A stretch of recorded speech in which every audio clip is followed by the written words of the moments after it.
irmãos. Bom dia, boa tarde, boa noite, dependendo do momento que você esteja me assistindo, obviamente. Mas peço a Deus que você esteja bem, de saúde, que vocês estejam alegres, que estejam vivendo na presença de Deus e feliz por vocês estarem me assistindo, porque tenho o prazer de repassar para vocês reflexões sobre a Palavra de Deus, que todo crente precisa conhecer, precisa saber, nunca é demais. A Palavra de Deus é o nosso alimento. Nós, cristãos, nos alimentamos dela, porque cada vez que a lemos, cada vez que meditamos nela, Deus nos enche não só da sua sabedoria, mas da sua paz, do seu gozo espiritual, prazer espiritual, e nos torna sábios. O apóstolo Paulo falou isso certa feita: a palavra nos torna sábios, preparados para todas as coisas na vida. Então todo crente deveria ler bastante, meditar bastante na palavra de Deus. E como eu sei que nem sempre é possível a todos, eu estou desde o início lá da pandemia, procurando repassar para vocês essas meditações curtas, momentâneas, mas cheias da unção de Deus. Amém? Então nós vamos fazer uma leitura e logo a seguir uma breve oração. Se alguém, obviamente, quiser acompanhar a leitura na palavra, nós estamos em Mateus. Nós estamos ainda no capítulo 5 de Mateus, onde nós já falamos das bem-aventuranças, onde nós já falamos sobre sal e luz, não é? E hoje eu quero falar para vocês a respeito um ensino a respeito da lei. Claro que a lei mosaica.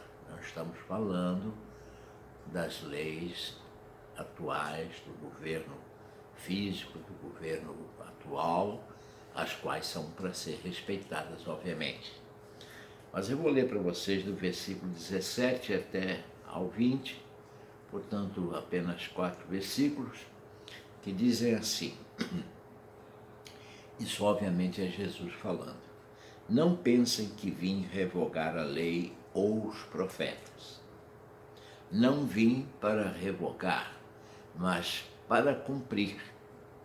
Porque em verdade lhes digo, até que o céu e a terra passem, nenhum i ou um tio jamais passará da lei, até que tudo se cumpra.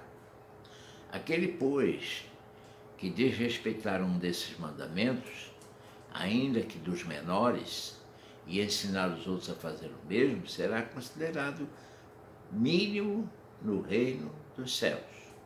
Aquele, porém, que observar e ensinar, esse será considerado grande no reino dos céus.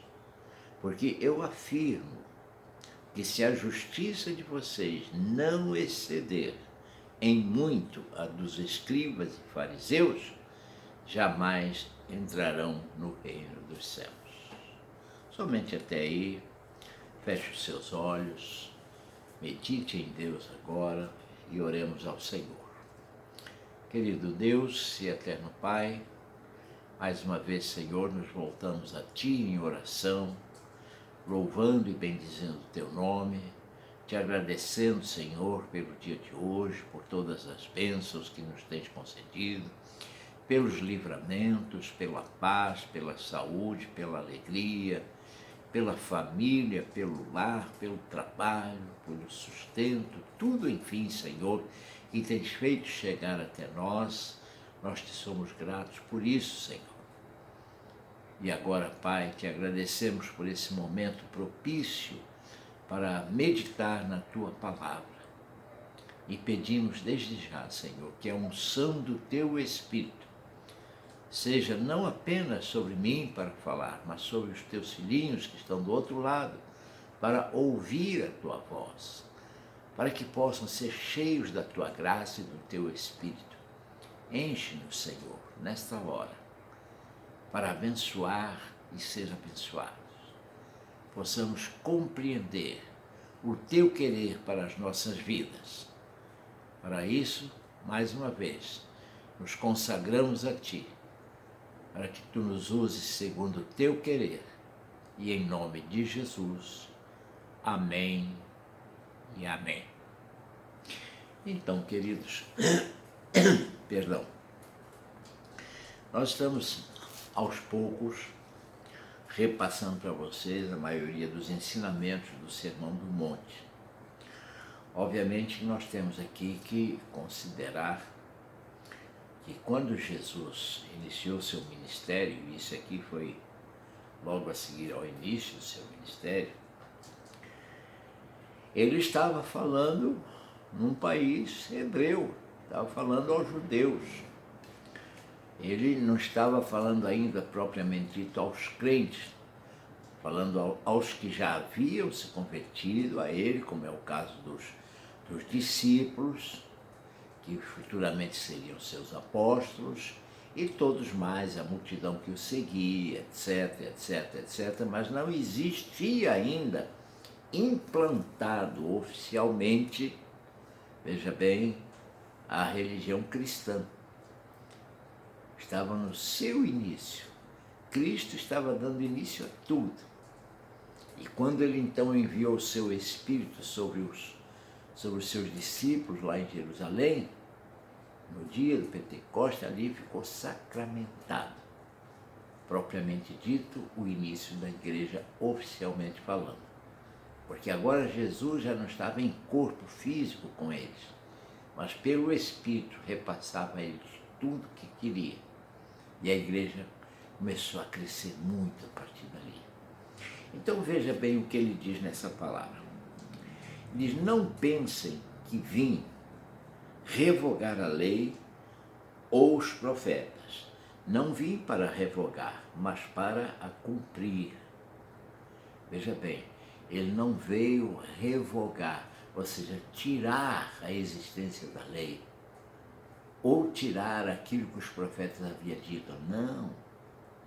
Eu quero que você entenda, nós lemos em vários livros, inclusive aqui eu posso até ler para você agora, em Lucas capítulo 16, versículo 16, que diz assim: a lei e os profetas foram até João. Desde esse tempo o evangelho do reino de Deus vem sendo anunciado a todos e todos se esforçam para entrar nele.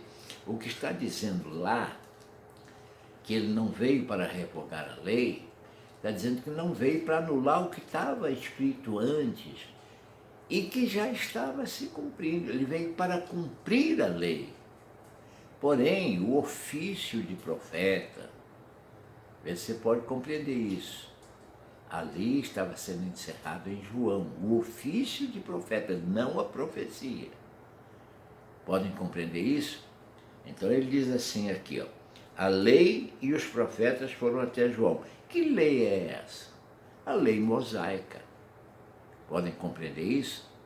A lei de Moisés e o ofício de profeta estavam sendo encerrados naquele período, porque Jesus iria cumpri-la.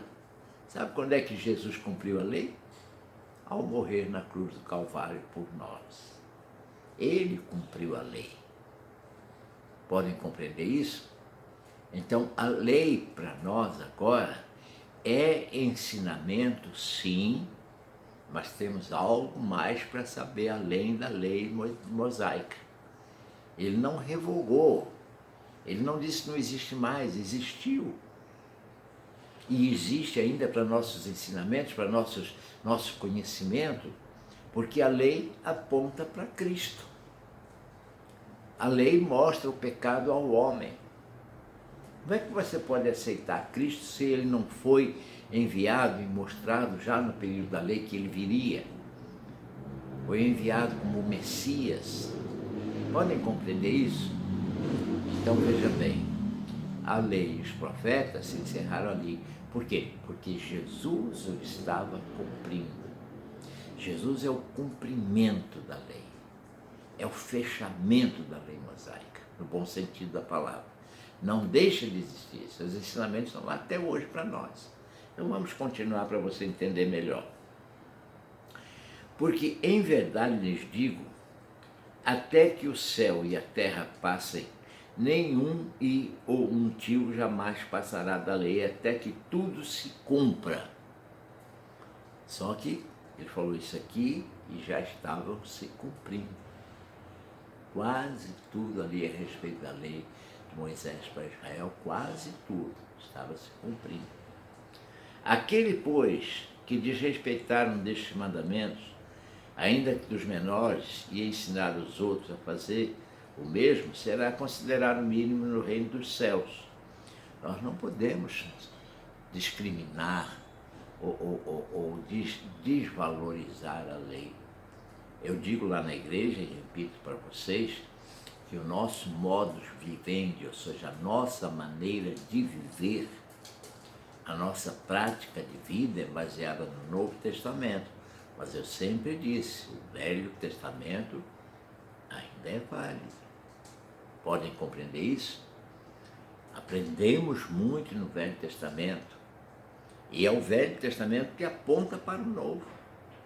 A regra de vida, a forma de andar nessa vida, para nós, hoje, está ditada no Novo Testamento, no bom sentido da palavra. Mas os ensinamentos antigos ainda valem muito. E são eles que confirmam o que nós estamos fazendo agora. Veja, por exemplo, só como exemplo, Jesus Cristo simplificou, por assim dizer, ou sintetizou, diminuiu os 10 mandamentos da lei mosaica, ele diminuiu em 2 mandamentos. Mas não perdeu o seu efeito. Lembram dos 10 mandamentos. Mas ele disse assim, 2 mandamentos. Primeiro, amar a Deus sobre todas as coisas. Uma parte dos 10 mandamentos falava sobre o nosso relacionamento com Deus. A outra parte dos 10 mandamentos falava do nosso relacionamento uns com os outros. E então ele sintetizou isso em 2 mandamentos. Primeiro, amar a Deus com toda a tua força, com toda a tua inteligência, com todo o teu amor, com toda a tua vontade, sobre todas as coisas. Então Deus em primeiro lugar. Tudo se resume nisso. Deus em primeiro lugar nas nossas vidas. Abaixo de Deus e até dado por Deus vem família, vem trabalho, vem vida particular, tudo dado por Deus. Então é Deus em primeiro lugar, esse é o primeiro mandamento. O segundo mandamento, que lá nos 10 mandamentos tem vários do nosso relacionamento, não matarás, não furtarás, não cobiçarás, e etc, etc. Aí vem assim, ama o teu próximo como a ti mesmo. Quem ama o seu próximo com quem ama a si mesmo, não faz essas maldades que fazem hoje uns com os outros. Não rouba, não engana, não tapeia. Podem compreender isso?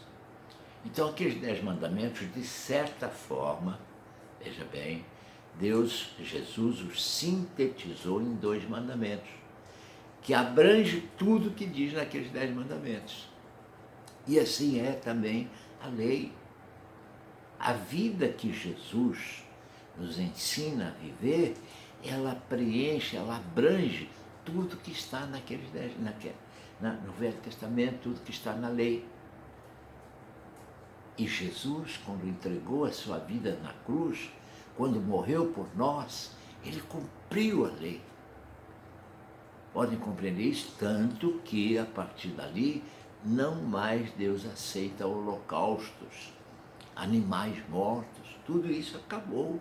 Ele não quer mais que você sacrifique um animal, ele não quer mais, quer dizer, como sacrifício para se alimentar é outra coisa. Nós estamos falando disso. Estamos falando no sentido espiritual. Deus não quer mais holocaustos. Deus não tem mais prazer em sacrifícios. porque Jesus Cristo já fez o sacrifício primordial.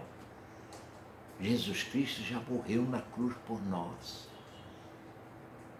E ao terceiro dia Deus o ressuscitou. Olha que maravilha! Ou seja, venceu a morte. E nós, como Ele também, haveremos de morrer, sim. Mas vamos também vencer a morte, que vamos ser ressuscitados. Quando Cristo vier buscar a sua igreja, todos que já morremos, seremos ressuscitados. Podem compreender isso? E os que não tiverem ainda falecido, humanamente falando, serão transformados num abrir e fechar de olhos. Vocês podem compreender isso? Então, continuando a palavra, aquele, pois, que desrespeitar um desses mandamentos, ainda que dos menores, e ensinar aos outros a fazer o mesmo, será considerado o mínimo no reino dos céus. Aquele, porém, que observar e ensinar, esse será considerado grande no reino dos céus. Porque eu afirmo que se a justiça de vocês não excederem muito a dos escribas e fariseus, jamais entrarão no reino dos céus. Qual era a justiça dos escribas e dos fariseus? Era a justiça deles próprios. Faziam o que queriam e achavam nas Escrituras alguma coisa que na cabeça deles pudesse apoiar. Davam dízimo? Davam. Davam oferta? Davam. Mas não tinham amor ao próximo. Pode compreender isso? Não havia amor. Havia jactância, havia orgulho, havia vaidade. Havia de tudo, menos o que era agradável a Deus. Podem compreender isso? Se nós vamos viver pela nossa própria justiça, estamos qualificados como eles, como fariseus hipócritas, como pessoas falsas, como pessoas que pregam uma coisa e vivem outra, como pessoas que não visam propriamente dito a salvação da alma, mas sim a aparência física, aquilo que os homens podem ver em nós, mas só que maquiados. Sabe? Você sabe aquela pessoa que se maquia demais? Não estamos condenando a maquiagem, estamos explicando aqueles que se maquiam demais, uma aparência muito trabalhada, aquele banho de salão de beleza. Quando limpa aquilo tudo não é a mesma coisa. Mas para aqueles que estão inscritos no livro da vida, aqueles que estão inseridos no reino de Deus, a beleza pura, a beleza natural está patente, é agradável. Os verdadeiros cristãos se conhecem, você os conhece no falar, no ouvir, no se mover, até no mover deles, nas conversas, nos diálogos, na seriedade das coisas. Pode compreender isso? Mas não é mais a nossa justiça. É a justiça de Deus em prática nas nossas vidas.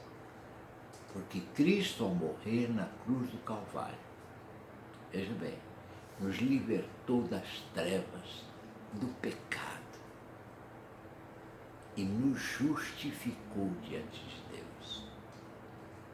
A justiça que precisamos viver agora é a justiça de Deus.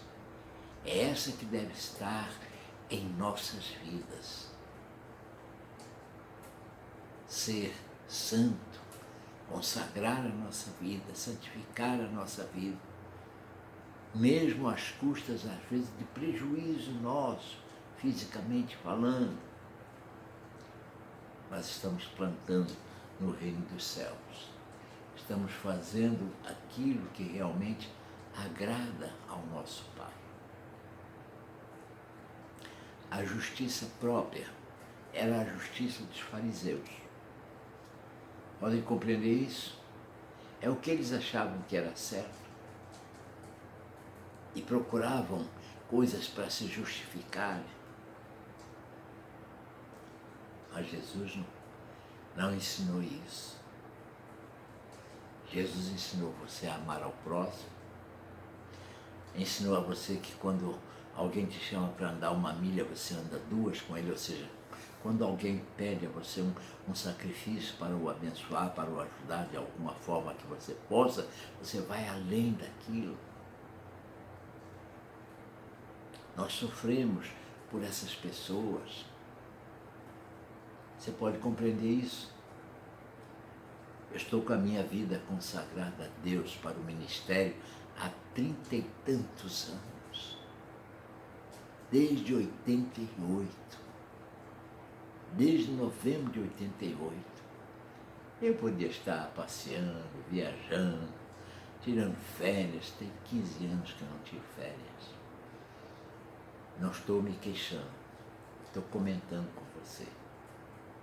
Sabe por quê? Porque tenho responsabilidade diante de Deus. Porque procuro, tento praticar a justiça de Deus e não a minha. Ah, que vontade eu tenho de sair, fazer uma pescaria, como muitas vezes eu fiz. Fui caçador, fui pescador, passeei muito, viajei muito. Criei meia dúzia de filhos e saía com eles, passeava com eles e fazia tudo, mas isso acabou na minha vida. Quando eu fui ordenado ao Ministério Pastoral, eu tinha um sítio, perdi tudo. Os ladrões foram lá, roubaram a casa toda aos pedaços, levaram janelas, portas, encanamento, telhado, levaram tudo. Sabe por quê? Porque a minha vida está consagrada ao Senhor. E é isso que eu quero que você compreenda. Consagre a sua vida ao Senhor. Você não se arrependerá. Viva na presença de Deus. Leia a palavra de Deus. Conheça a palavra de Deus. Toda a palavra, o Velho e o Novo Testamento. Como eu repito, como eu sempre digo e repito, a regra de vida, o comportamento seu deve ser pelo Novo Testamento. Veja bem, mas todo o Velho e o Novo Testamento conjuntamente são importantes para você. Podem compreender isso? Jesus mostrou isso quando ele disse certa feita, não é? Que as coisas não eram como lhe foi pedido.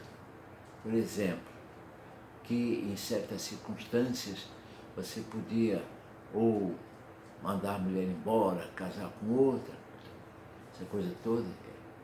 Podia dizer, não adulterarás.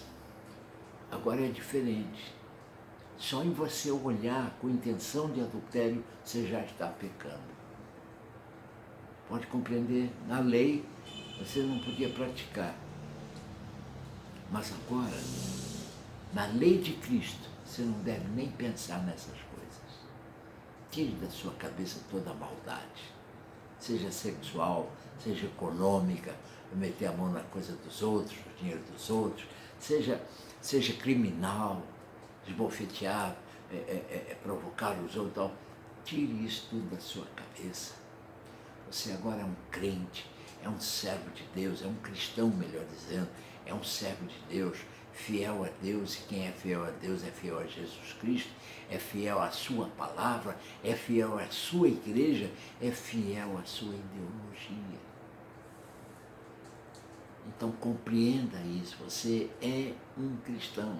Não importa o que os outros digam e nem o que os outros façam, importa o que você faz. E se você faz consoante a palavra de Deus, você está sendo justo. Mas se você faz conforme o seu querer, a sua vontade, não, eu prefiro assim que é melhor, ou eu não quero isso, ou ninguém manda em mim, aí você está vivendo a sua justiça. E ele diz claramente aqui no versículo 20, porque eu afirmo que se a justiça de vocês não excederem muito a dos escribas e fariseus, jamais entrarão nos reinos dos céus.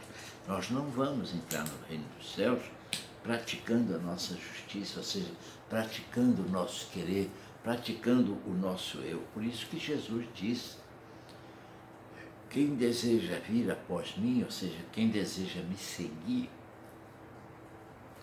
tome cada dia, primeiro, negue-se a si mesmo. Esse é o primeiro. Negue-se a si mesmo, ou seja, não é mais a sua vontade que é o importante. O importante é a vontade de Deus. Então, a sua vontade, o seu desejo, o seu querer deve ser querer fazer a vontade de Deus.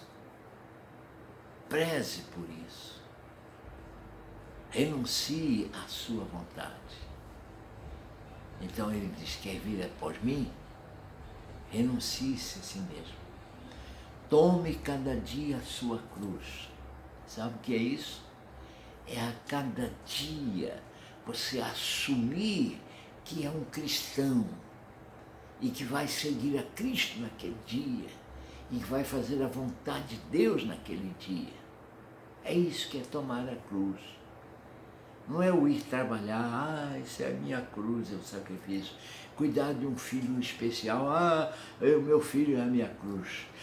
Minha mulher é a minha cruz, o meu marido é a minha cruz. Nada disso. Isso tudo são consequências do pecado da humanidade, e quem sabe até dos seus também. Mas tomar cada dia a sua cruz é a cada dia você se policiar, vigiar, para ter uma vida digna de um cristão. Pode compreender isso? Uma vida que ninguém possa lhe acusar de nada. Mas mesmo assim acusam, pastor, acusam, mas aí o pecado é deles. Não porque você o provocou a fazer isso. É por isso que a palavra de Deus ensina: livrai-vos da aparência do mal. Não é só livrai-vos do mal, não, livrai-vos da aparência. Você tem que andar na bondade de Deus e demonstrar essa bondade aos que estão ao seu redor. Mas isso tem que ser natural. Você tem que ter isso dentro de você. Você tem que ter esse ensinamento e esse desejo profundo de viver agradavelmente a Deus. Agrada-te do Senhor e Ele satisfará os desejos do teu coração. Está lá no Salmo 37, se não me falha a memória, versículo 4. Agrada-te do Senhor. Ou seja, sinta-se bem com Deus. Se alegre com Deus. Viva em paz e feliz e alegre com Deus. E Ele satisfará os desejos do teu coração. Sabe por quê? Porque quem se agrada do Senhor, quem vive em paz com Deus, quem vive em comunhão com Deus, os seus desejos, via de regra, são consoantes à vontade de Deus. E porque eles são dentro do contexto da vontade de Deus, Deus os realiza para você quando você menos espera. Eu tenho essas experiências na minha vida.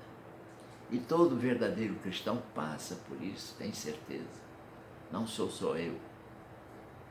E eu tenho certeza que também, a partir de agora, você será assim também. Faça isso. Ande nos caminhos do Senhor.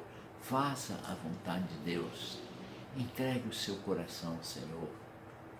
Viva para o Senhor.